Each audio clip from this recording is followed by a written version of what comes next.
I thought this angle was kind of cool, and so also I thought the way the light hits it was kind of neat in the camera as well as on the screen. Now, the purpose of the New World Order is to use everything at their disposal to control your mind. You can go back 1,500 years, Justinian the First. What do you think they were doing? Forget 1,500 years. Let's go back to the beginning of Rome. What did Romulus and Remus do? Well, Romulus killed Remus, and the name became Rome, after Romulus. And there was a myth that he was raised by a pack of wolves. Well, some myths are based upon the characteristics of people, others of planets, and I showed you the parts in Revelations in the Bible where the stars come out the sky in the 777 series, but I'm going to get into that later.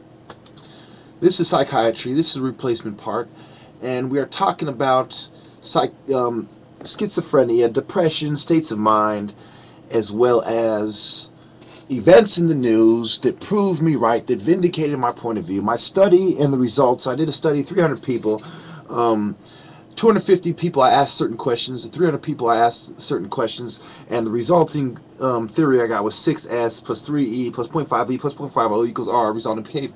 And I have my work still. I might release it publicly, not in my series, because my series is taking enough heat. I'm going to have to wrap up the 7th series, leave it at that, and my work will be finished, and I can move on to collaborating with any future groups that wish to collaborate and things of that nature. Now, so we go on and talk about the double bind theory, how I was looking at this from every point of view, how I looked at it from the point of view of the patient, as well as the point of view of the interviewer, as well as the point of view of the researcher, as well as the point of view of the doctor, the shrink, the pediatrician, the psychologist, okay? And I looked at it from the sociological perspective as well. I looked at it from the conflict perspective, from the functional perspective. I looked at it from many different perspectives. And what I saw